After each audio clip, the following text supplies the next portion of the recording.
ಕೀಚಕ ಸೈರಂಧ್ರಿ ಗೀತ ನಾಟಕ ಪ್ರಥಮ ಪ್ರವೇಶದಲ್ಲಿ ಕೀಚಕ ಸುದೇಶ್ನಿಯ ಅರಮನೆಯ ಕಡೆಗೆ ಬರುತ್ತಾನೆ. ಬರುತ್ತಾ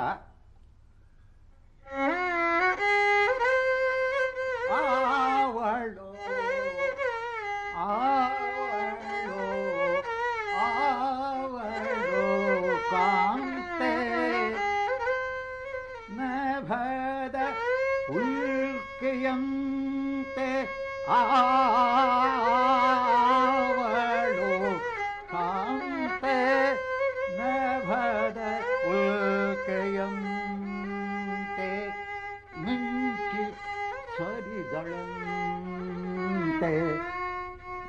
ಮಿಂಚಿ ಸರಿದಳಂತೆ ಮೈ ನಿಮಿರಿತಂತೆ ಮನ ಧರಿಸಿತಂತೆ ಮನ ಧರಿಸಿತಂತೆ ಸುಖದ ಸಂಗನಸು ಸ್ಫುರಿಸಿತಂತೆ ಆವಳು ಆವಳು ಕಾಂತೆ ಹುಂಗನಸು ಸಂಜನಿಸಿ ಸಂಭ್ರಮಿಸೆ ತಂತೆ ಸಂಭ್ರಮಿಸಿ ತಂತೆ ಸೋದರಿಯ ಒಲಿಸುತ್ತಲಿ ಸೋದರಿಯ ಒಲಿಸುತ್ತಲಿ ಆಚದುರೆ ಹೊಂದುತ್ತಲಿ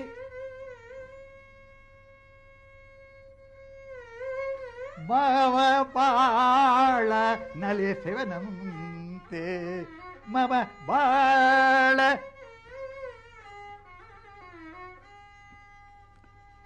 ನಲಿಸುತ್ತಲೇ ಮೆರವೆನಂತೆ ಮೆರೆದೊಡೆ ಧನ್ಯನಂತೆ ಆವಳು ಆವಳು ಕಾಂತೆ ನಭದ ಉಲ್ಕೆಯಂತೆ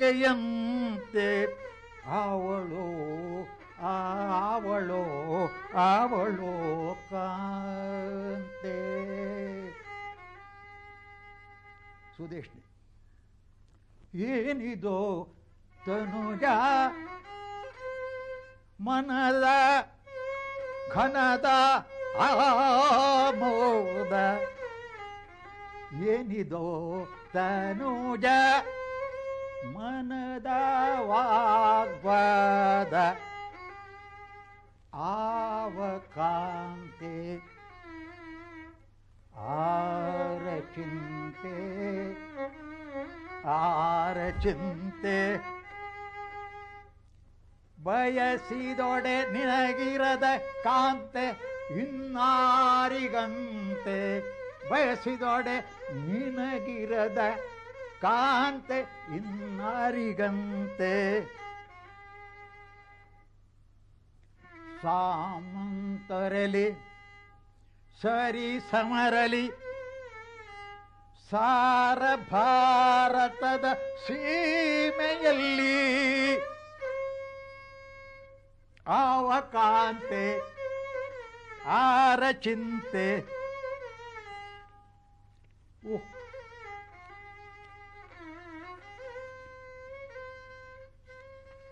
ಬಯಸಿದೊಡೆ ದೊರೆತಪುದೆ ಚಂದ್ರಬಿಂಬವದು ಬಯಸಿದೊಡೆ ದೊರೆತಪುದೆ ಬರಿದೆ ಅಂತೆ ಸೋದರೇ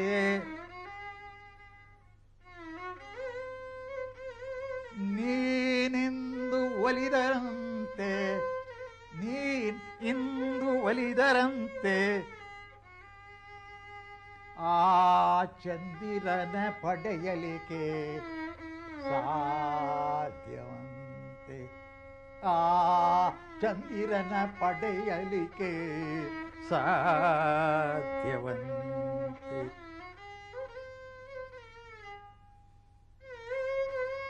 ಆವಳೋ ಕಾಂತೆ ಪಡೆಯಲಿಕ್ಕೆ ಸಾಧ್ಯವಂತೆ ಆವಳೋ ಕಾಂತೆ ನಭದ ಉಲ್ಕೆಯಂತೆ ಹೃದಯವನೆ ಸೆಳೆದಳಂತೆ ಬದುಕಿದು ಸೂರ್ಯಂತೆ ಬಳಸು ನುಡಿ ಏಕಂತೆ ಬಳಸು ನುಡಿ ಏಕಂತೆ ಸೋದರಿಯ ಬಳಿಯಂತೆ ತಿಳಿಸಿದೊಡೆ ನಿಜವಂತೆ ಎನ್ನರಸನೆಂ ಕೊಡಿಸುವೆನು ತಿಳಿಸಿದೊಡೆ ನಿಜವಂತೆ ಎನ್ನರಸನೆಂ ಕೊಡಿಸುವೆನು ಆವ ಕಾಂತಿ.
ಡಾಕ್ಟರ್ ಕಾರಂತರೆ, ನಾಟಕಗಳನ್ನು ಸುಮಾರು ಬರೆದಿದ್ದೀರಿ, ಹಲವು ಬಗೆಯ ನಾಟಕಗಳನ್ನು ಬರೆದಿದ್ದೀರಿ, ಶೇಕ್ಸ್ಪಿಯರ್ ಇತ್ಯಾದಿ ನಾಟಕಕಾರರನ್ನ ಅನುವಾದ ಮಾಡಿದ್ದೀರಿ, ನಾಟಕಗಳನ್ನು ಅಭ್ಯಾಸ ಮಾಡಿಸಿದ್ದೀರಿ, ಮಕ್ಕಳ ಕೈಲಿ, ಬೆಳೆದವರ ಕೈಲಿ, ಹೆಣ್ಣು ಮಕ್ಕಳ ಕೈಲಿ, ಶಾಲೆಗಳಲ್ಲಿ ತಮ್ಮ ಪುತ್ತೂರಿನ ಆವರಣದಲ್ಲಿ ನಾಟಕಗಳನ್ನು ಆಡಿಸಿದ್ದೀರಿ. ರಂಗನಾಥ ಭಟ್ರ ಕಂಪನಿಯಲ್ಲಿ, ಗುಬ್ಬಿ ವೀರಣ್ಣವ್ರ ಕಂಪನಿಯಲ್ಲಿ ಕೂಡ ಆ ನಾಟಕಗಳನ್ನು ರಿಹರ್ಸ್ ಮಾಡಿಸಿದ್ದೀರಿ. ನಾಟಕದ ಅನುಭವ ತುಂಬ, ಗೀತನಾಟಕಗಳು ಬರೆದಿದ್ದೀರಿ, ಹಾಸ್ಯ ನಾಟಕಗಳು ಬರೆದಿದ್ದೀರಿ, ಹುಲಿರಾಯ ಇತ್ಯಾದಿ ಬರೋ ನಾಟಕಗಳು ತುಂಬ ಹಾಸ್ಯಪೂರ್ಣವಾಗಿ ತುಂಬ ಸೊಗಸಾಗಿದೆ. ಇದರ ಅನುಭವಗಳನ್ನು ವೀಕ್ಷಕರೊಂದಿಗೆ, ದೂರದರ್ಶನದ ವೀಕ್ಷಕರೊಂದಿಗೆ ತಾವು ಹಂಚಿಕೊಂಡ್ರೆ ತುಂಬ ಸಂತೋಷ ಆಗುತ್ತೆ. ನಾಟಕಗಳನ್ನು ನಾಟಕಕ್ಕೆ ನಿಮ್ಮ ಮನ ಒಲ್ದಿದ್ದು ಯಾವಾಗ? ಎಷ್ಟನೇ ವಯಸ್ಸಿಂದ ನಾಟಕದ ಬಗ್ಗೆ ನಿಮ್ಮಲ್ಲಿ ತುಡಿತ ಉಂಟಾಯಿತು?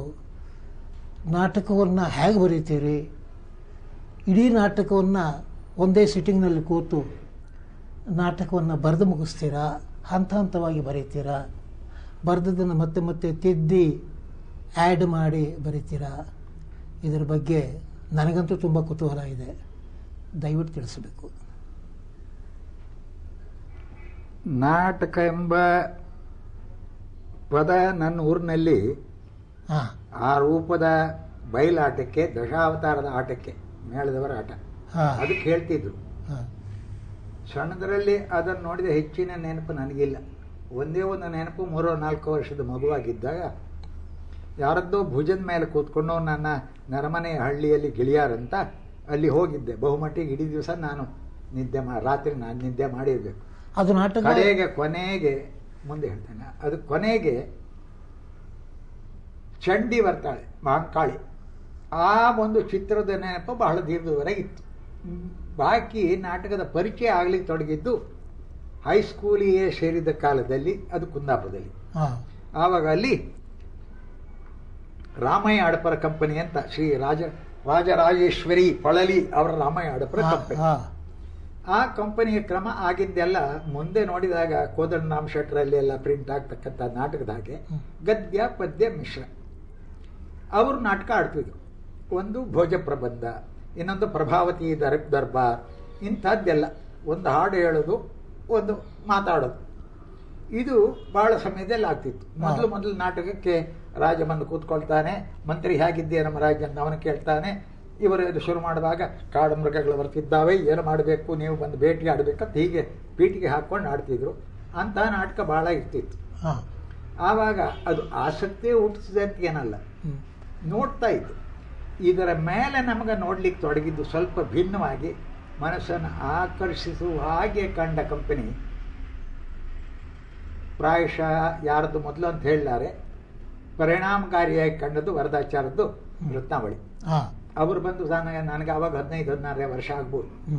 ಅವ್ರ ಪೈಕಿ ಒಬ್ಬರು ನಮ್ಮ ಮನೆಗೆ ಬಂದು ಹೋಗ್ತಿದ್ರು. ಅವರು ಸುಮಾರು ನಾಟಕ ಆಡಿದ್ರು. ಅದರಲ್ಲಿ ನಾಟಕದ ಬಗ್ಗೆ ಬೇರೆ ಬೇರೆ ಅವರು ಹಣ ಗಳಿಸ್ಲಿಕ್ಕೋಸ್ಕರ ಲಂಕಾದಾನ ಮಾಡ್ತಿದ್ರು, ಆಮೇಲೆ ಪ್ರಹ್ಲಾದ ಚರಿತ್ರೆ ಮಾಡ್ತಿದ್ರು, ಅದರಲ್ಲಿ ಸ್ವಯಂ ಪ್ರಭೆ ಬರೋದು, ಕಂಬದಲ್ಲಿ ಹಿಮ ಬರೋದು, ಇದೆಲ್ಲ ನಮಗೆ ಭಾರಿ ಖುಷಿಯಾಗಿ ಕಾಣ್ತಿತ್ತು.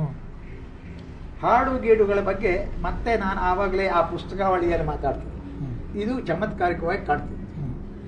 ಈ ಸೀನುಗಳನ್ನ ಸ್ವರ್ಗದಿಂದ ಇಳಿಯೋದು ಮಾಡೋದು, ಮನೆಗೆ ಹೋಗಿ ಕಾಗದದಲ್ಲಿ ಕತ್ತರಿಸಿ ನಾನು ಥಿಯೇಟರ್ ಮಾಡಿ ಆಡ್ತಿದ್ದೆ. ಆದರೆ ಹಾಡುಗಳದ್ದು ಅನೇಕ ಸಾರಿ ನಮಗೆ ತಮಾಷೆಯಾಗಿ ಅಂತ ಹೇಳ್ತೇನೆ. ಇಂಗ್ಲಿಷ್ ಟ್ಯೂನ್, ಛೇ ನೀಚೆನೆ ದುರಾತ್ಮನೆ ಕಠೋರ ಕೂಟ ಹೇಳಿ ಇಂಗ್ಲಿಷ್ ಮಿಶ್ರಿತವಾದ ಇದು. ಬಾಕಿ ಅವರು ಉಳಿದದ್ದೆಲ್ಲ ಬರ್ತೂ ಹೋಗ್ತದೆ. ಆದರೆ ಶಬ್ದದ ಆಡಂಬರದಿಂದ ಯಾರೋ ಬರೆದದ್ದು, ನಾನು ಯಾರೋ ನೀ ಬಲ್ಲೆಯ, ವೀರ ಧೀರ, ರಾವಣ, ಯಕ್ಷವಾನರ ಯಕ್ಷ ಕಿನ್ನರ ಪಕ್ಷಿ ಭುಜಗರದ ಲಕ್ಷ್ಯ ಬಿದ್ದರೆ ದಕ್ಷ ವರದಿ ನಕ್ಷ, ಭಾರಿ ಕುಶಾರಾಗಿ ಕಾಣುದು. ಈ ಪದ್ಯನೆಲ್ಲ ಬಾಯಿಪಾಠ ಕಲ್ತ್ಕೊಳ್ಳೋರು ಇದರದ್ದು ಪದ್ಯ ಕಲ್ತ್ಕೊಳ್ಳೋದು. ಈ ಪದ್ಯ ಮಾಡ್ಕೊಂಡು ಮನೆಗೆ ಹೋದ್ಮೇಲೆ ಕಾಗದ ಕತ್ತರಿಸಿ ಆಟ ಆಡೋದು. ಅಲ್ಲಿ ಇದೇನು ಖರ್ಚಿಲ್ಲ. ಆದರೆ ಹಾಡುಗಳ ಕಡೆಗೆ ಗಮನ ನನಗೆ ಹೋಯ್ತು, ದೃಶ್ಯಾವಳಿಗಳ ಕಡೆಗೆ ಹೋಯ್ತು. ಕ್ರಮೇಣ ಒಳ್ಳೆಯ ಅಭಿನಯದ ಕಡೆಗೆ ನಿಧಾನವಾಗಿ ಹೋಯ್ತು. ಅಂತ ಅಭಿನಯದಲ್ಲಿ 1-2 ನೆನಪಿನ ಪ್ರಕೊಂಡ್ರೆ, ವರದಾಚಾರ್ಯರ ಎಷ್ಟೋ ಸಾರಿ ಸಂತಾಪಗನ ಬಾರ್, ಅದು ಇಂಗ್ಲಿಷ್ ನಾಟಕದಂತ ಆಮೇಲೆ ಓದ್ಕೊಂಡು ಅದರದ್ದಿದ್ದದ್ದು. ಇನ್ನು ಹಿರಣ್ಯಾಕ್ಷನ ಭೂಮಿಕೆ, ರಾವಣನೊಳಗೆ ಸಂಭಾಷಣೆ ಮಾಡಿದ ರಾವಣ ವೀರಾಧೀರ, ಇದು ಇಂಥ ಅಭಿನಯದ ಭಾಗ ಚೆನ್ನಾಗಿ ಕಾಣ್ತಾ ಇತ್ತು.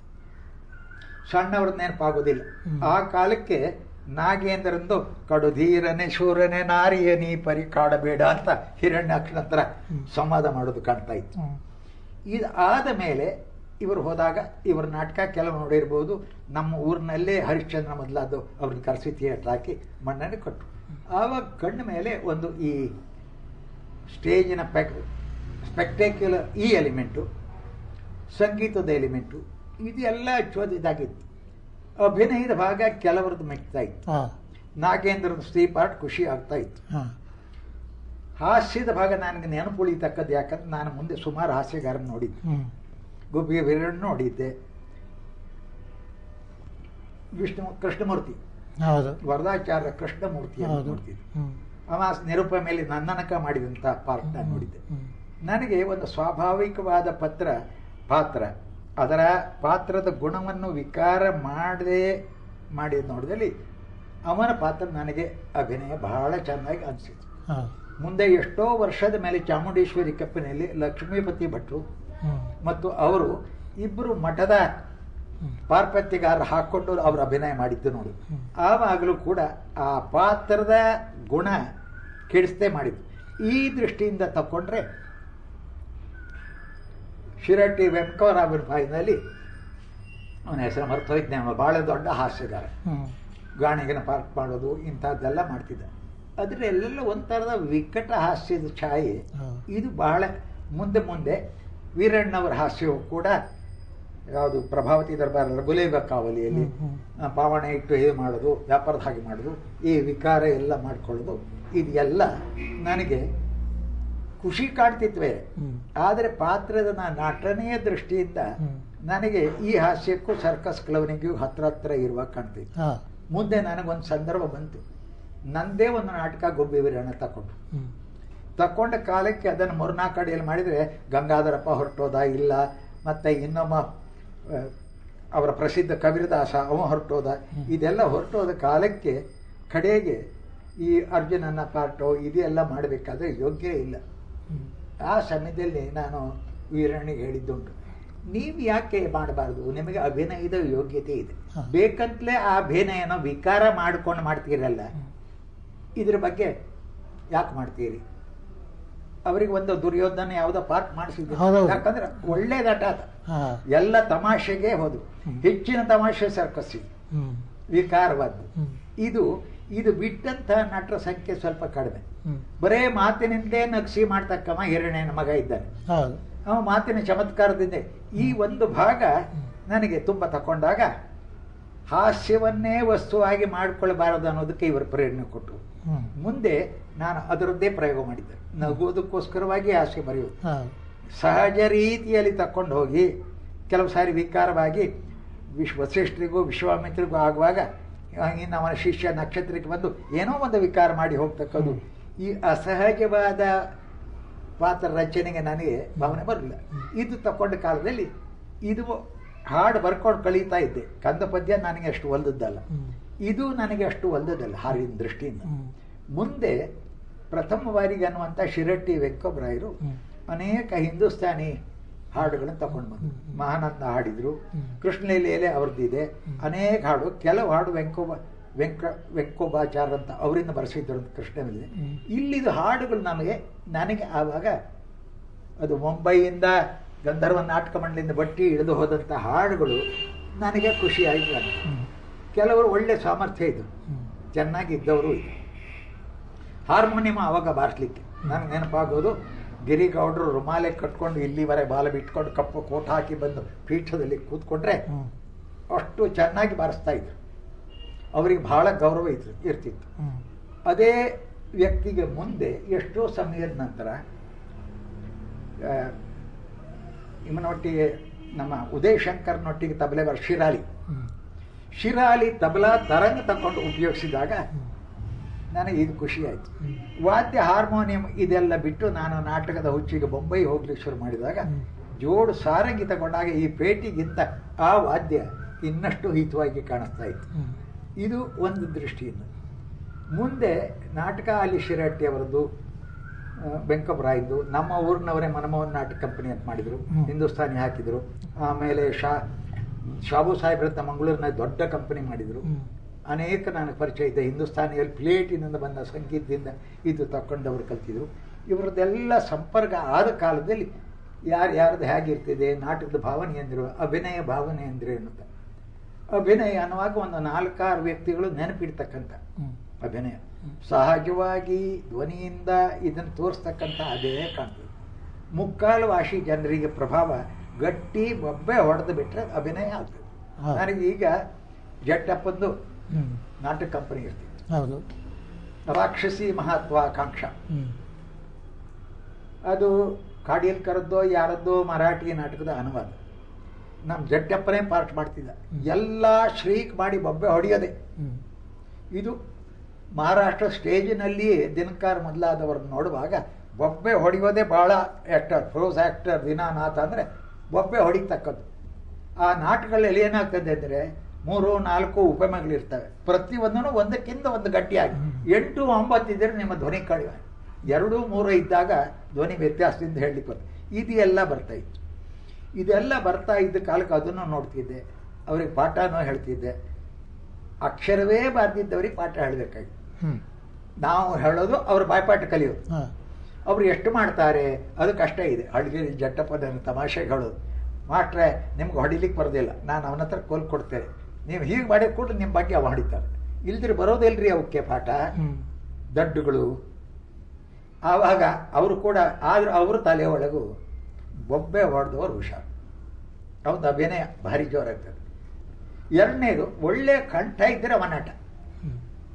ಕಂಠಕ್ಕೂ ಅಭಿನಯಕ್ಕೂ ಕೆಲವರಲ್ಲಿ ಮಾತ್ರ ನಾವು ಕಂಠ ಬಿದ್ದದ್ದು ನೋಡ್ತೀವಿ. ಮುಂದೆ ನಾಗೇಶ್ವರನ್ ತಗೊಂಡು ಬಂದರು ಕಂಪನಿಯಲ್ಲಿ. ಒಳ್ಳೆ ಕಂಠ ಇದೆ, ಸ್ವೀಟ್ ಆಗಿದೆ, ಕಂಬ ನಿಂತ್ಕೊಂಡು ಗಂಟೆಗಟ್ಟಲೆ ತಾನು ಹೊಡಿತಾ ಇದ್ದ.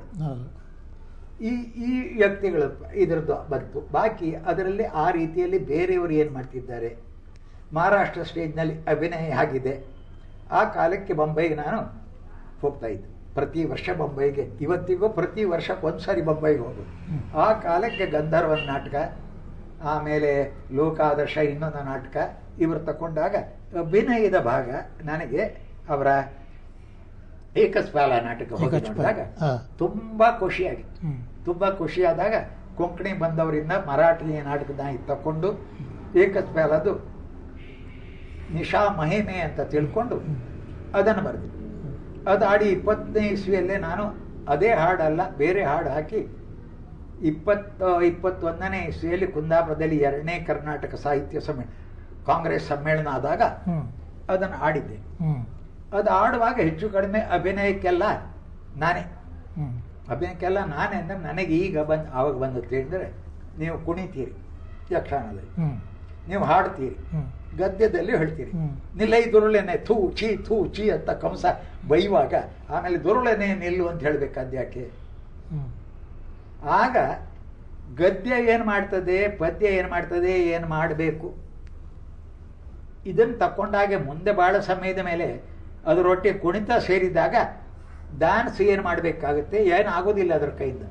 ಈ ಮಾಧ್ಯಮಗಳ ಬಗ್ಗೆ ಮುಂದೆ ಪ್ರಯೋಗ ಮಾಡಲಿಕ್ಕೆ ಕಾರಣ ಇಲ್ಲಿ ಇದು ಒಂದೊಂದನ್ನು ನೋಡಿ ಅದರ ಪರಿಣಾಮ ಏನಿಲ್ಲ, ಅದೇ ಬೇರೆ ಯಾಕೆ ಕಾಣ್ತದೆ ಅನ್ನೋ ಈ ದೃಷ್ಟಿಯಿಂದ ಮುಂದೆ ಪ್ರಯೋಗ ಮಾಡಲಿಕ್ಕೆ ನಾನು ತೊಡಗಿದ್ದೆ. ಒಂದು ಮಾತು, ಆ ಬೊಂಬಾಯಿ ಏಕಚಪಾಲ ಇದು ಬಂದಾಗ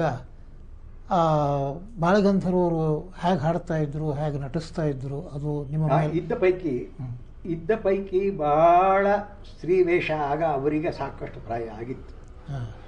ಹೆಂಗಸ ಅಲ್ಲ ಅಂತ ಹೇಳುವ ಹಾಗಿಲ್ಲ. ಯಾಕೆ ಅಂತ ಅನಾಲಿಸಿಸ್. ಹೆಚ್ಚಿನ ಸ್ತ್ರೀ ಪಾರ್ಟಿನವರಿಗೆ ಕೈಲಾಸ ಹೇಳುವಾಗ ನೆಪೋಲಿಯನ್ ಬೋನಿಪಾರ್ಟ್ ಹೆಣ್ಣಿನ ಹಾಗೆ ತುಂಬಿದ ಕೈ ಇಲ್ಲ, ಅವರಿಗೆ ಕೊನೆವರೆಗೂ ತುಂಬಿದ ಕೈ ಇತ್ತು. ಹಾಗಾಗಿ ಎಷ್ಟೋ ವರ್ಷದ ಮೇಲೆ ನಾನು ಅವರನ್ನು ನೋಡಿದ್ದೆ. 36ನೇ ಇಸ್ವಿಗೆ ಅವನ ಹತ್ರ ಹೋಗಿ ನಾನು ಮಾತಾಡಿದ್ದುಂಟು. ನನಗೆ ಒಂದು ನಾಟಕ ಕಂಪನಿ ಮಾಡುವ ಒಮ್ಮೆದಾಗಿ. ಆಯ್ತಾ? ಅವನ ಆ ಅಭಿನಯ ಯಾವ ಪಾತ್ರದಲ್ಲೇ ಹೋಗಲಿ ತಲ್ಲೀನಾಗಿ ಮಾಡ್ತಕ್ಕದ್ದು ಆ ಗುಣ ಅಭಿನಯದ ಭಾಗ ಮಹಾರಾಷ್ಟ್ರದಲ್ಲಿ ನಮಗಿಂತ ಇಲ್ಲಿ ಒಬ್ಬರಿಬ್ಬರು ಬಿಟ್ಟು ಅವಾಗ ಮಾಸ್ಟರ್ ಕೃಷ್ಣ 3-4 ಜನ ಇದ್ರು. ಈ ಭಾಗ ಅವರು ಚೆನ್ನಾಗಿದ್ದಾಗ ಅಲ್ಲಿಯೂ ಕೂಡ ಏನಾಗ್ತಿತ್ತು ಅಂದರೆ, ಯಾವುದೋ ಒಂದು ಹಾಡಿನಲ್ಲಿ ನಿನಗೇನು ಹೇಳಿ, ಕಿತಿ ಸಾಂಗತುಲ ಕಾಪಿ ಕುಡ್ಕೊಂಡು ಬಂದ್ರು ಕಿತಿ ಸಾಂಗತುಲ. ಇದನ್ನು ನೋಡಿದಾಗ ಏನಾಗ್ತದೆ, ಎಷ್ಟೋ ಜನ ನಾಟಕಕ್ಕೆ ಹೋಗೋದು ಕೃಷ್ಣನ ಹಾಡು ಕೇಳಲಿಕ್ಕೆ, ಗಂಧರ್ವನ ಹಾಡು ಕೇಳಲಿಕ್ಕೆ, ಇನ್ಯಾರದ್ದು ಹಾಡು. ಕೊನೆಗೆ ಸವಾಯಿ ಗಂಧರ್ವನಿಗೆ ಮೆಚ್ಚುಗೆಯು ಅವರ ಹಾಡು ಕೇಳಲಿಕ್ಕೆ ಹೊರತು. ಆಗ ನಾಟಕದಲ್ಲಿ ಹಾಡಿದ ರೂಪ ಏನು ಬೇಕಾಗ್ತದೆ, ಅದಕ್ಕೆ ಬೇಕಾದ ಹಾಡಿದೆಯೇ? ಈ ಹಾಡಿನ ರೂಪ ಕನ್ನಡ ರಂಗಭೂಮಿಯಲ್ಲಿ ಸರಿಯಾಗಿ ಬೆಳೆಯಿಲ್ಲ. ವರದಾಚಾರ್ಯರು ಹೇಗೆ ಹಾಡ್ತಾ ಇದ್ರು ಮತ್ತು ಬೋಧರಾಯರು ಸ್ತ್ರೀ ಪಾತ್ರ ಮಾಡ್ತಾ ಇದ್ರು. ಬೋಧರಾಯರು ದಡ್ಡ, ನನಗೇನು ಪರಿಣಾಮ ಇಲ್ಲ. ವರದಾಚಾರ್ಯ ಉಳಿದ ಹಾಡಿಗಿಂತ ಕಂದ ಪದ್ಯಗಳನ್ನ ಯಾವ ಭಾವದಲ್ಲಿಯೂ ಆವಾಗ ಅವರಲ್ಲಿ ಏನ್ ಮಾಡ್ತಿದ್ರು, ಈ ಹಾಡುಗಳು ಅದರ ಧ್ವನಿಗೆ ಹೋಗ್ತದಲ್ವ, ಕಂದ ಪದ್ಯಗಳನ್ನು ಹಾಡುವಾಗ ಬೇಕಾದ ಹಾಗೆ ಆ ಭಾವಕ್ಕೆ ಸರಿಯಾಗಿ ಸಿಟ್ಟಿಗೋ ಷಡಕ್ಕೋ ಇದಕ್ಕೋ ಅದನ್ನು ತುಂಬಾ ಉಪಯೋಗಿಸಿದ್ರು. ಅವರದ್ದು ಯೋಗ್ಯತೆ ಅದರಲ್ಲಿ. ಯಾಕಂದ್ರೆ ಅಭಿನಯದ ಭಾಗದಲ್ಲಿ ಶೃಂಗಾರ ಆಗಲಿ ಕೋಪ ಆಗಲಿ ಆ ನಮ್ಮ ಹಳೆಯ ರಂಗಭೂಮಿಯಲ್ಲಿ ಅಷ್ಟು ಚೆನ್ನಾಗಿ ಮಾಡಿದವರು ಯಾರಿಲ್ಲ. ಗುಬ್ಬಿ ಕಂಪನಿಯಲ್ಲಿ ಅಂಥದ್ದಿಲ್ಲ. ಅತಿಶಯವಾದಂತ ಹಳ್ಳಿಕೆ ಕಬೀರದಾಸ ಹತ್ರ ನಾವು ಕಣ್ಣೀರು ಮಾಡ್ತೇವೆ. ಸಿ ಬಿ ಮಲ್ಲಪ್ಪ ಕಬೀರದಾಸ ಮಾಡಿದಾಗ. ಆದ್ರೆ ಕೃತಕ ಅಂತ ನನ್ನ ಪಾಲಿಗೆ ಕಾಣ್ತಾ ಇತ್ತು. ನಾನು ಅವನ ಹತ್ರ ಹೋಗಿಲ್ಲ. ನಾನು ಅವನಿಗೆ ಗದಾಯುದ್ಧ ಅವ್ರ ಕಂಪನಿಗೆ ಹೇಳ್ಬೇಕಾದ್ರೆ ಮಲ್ಲಪ್ಪ ಬಿಟ್ಟಿದ್ದ. ಇನ್ನು ಏನ್ ಮಾಡುದು ಅಂತ ಯೋಚನೆ ಮಾಡ್ತಿದ್ರು. ಗುರುಮೂರ್ತಿ ಬಂದ ಕಾಲದಿಂದ ನೆನಪಾಗ ಮಂಗಳೂರಿಗೆ ಬಂದಾಗ ಗುರುಮೂರ್ತಿ ಇದ್ದ ಕಾಲದಲ್ಲಿ ಅಂತ ಕಾಣ್ತದೆ. ಇನ್ನೊಂದು ಕಂಪನಿಯಲ್ಲಿ ಮಾರಾಟದ ಒಬ್ಬ ವಾದನ ಮ್ಯೂಸಿಷಿಯನ್ ಅಲ್ಲಿಗೆ ಬಂದಿದ್ದು. ನನಗೆ ಇವತ್ತಿಗೂ ನೆನಪಿಗೆ ಅವನಿಂದ ಕಾನ ಮನ್ಸಿವಾಲ ಮೋರ ಶೃಂಗಾರದ ಹಾಡಿಗೂ ಆ ಮಾತಿಗೂ ಏನ್ ತಾಳ್ತಮ್ಮಿದೆ. ಕೊಯ್ ಕುವರಿಕೆ ಸಂಗುವ ಗೇಲು ನಾ ಕಾನ ಮನ್ಸ್. ಇಲ್ಲಿ ಮಾತಿಗೂ ಅದಕ್ಕೂ ಇರತಕ್ಕಂಥ ಸಂಬಂಧ. ಇದನ್ನ ನಾನು ಯೋಚನೆ ಮಾಡುವಾಗ ಮಾಸ್ಟರ್ ಕೃಷ್ಣ ಗಂಧರ್ವನ ಥಿಯೇಟ್ರಿಗಾಗಿ ಎಷ್ಟು ಮರಾಠಿ ಚಾಲ್ ತಗೊಂಡಿದ್ದಾರೋ ಅಲ್ಲಿ ಗೀತಕ್ಕೂ ಮಾತಿಗೂ ನಿಕಟವಾದ ಸಂಬಂಧ ಇದೆ. ರಾಗ ಬೇರೆ ಇದು ಬೇರೆ ತಾನು ಹೊಡ್ಕೊಂಡು ನೀವು ಯಾವುದಕ್ಕೂ ಮಾಡಿ. ಇಲ್ಲಿ ಅದರ ಆ ಬೆಳವಣಿಗೆ ಅಲ್ಲಿ ಆದ ಹಾಗೆ ಬರಲ್ಲ. ನಮ್ಮಲ್ಲಿ ಆಗ್ಲಿಲ್ವೇ? ನಾವೇನು ಮಾಡಿದ್ರು, ಲಪವಿ ಲಾಲ ಇದು ತಕೊಂಡ್ರು, ಅಕ್ಷರ ತುರ್ಚಿದ್ರು. ಹಿಂದೂಸ್ತಾನಿ ಚಾಲಿಗೆಲ್ಲ ಅಕ್ಷರ ತುಂಬಿಸಿದ್ರು, ಅದೇ ಚಾಲ್ ತಕೊಂಡ್ರು. ರಾಗಕ್ಕೂ ಅದಕ್ಕೂ ಹೊಂದಿಕೆ ಇಲ್ಲ. ಇವನ್ ಮಲ್ಲಿಕಾರ್ಜುನ ಮನಸ್ಸರು ಮಾಡಿದ ಪದ್ಯ ಸಹ ನಾನು ನೋಡಿದ್ದೇನೆ. ಅಕ್ಷರ ತುಂಬಿಸಿದ್ದು ಅದೇ ಮಲ್ಲಿಕಾರ್ಜುನ ಮನಸ್ಸರ ಹತ್ರ ಕೂತ್ಕೊಂಡು ನಾನು ಇವತ್ತಿಗೂ ನನಗೆ ನೆನಪಿದೆ.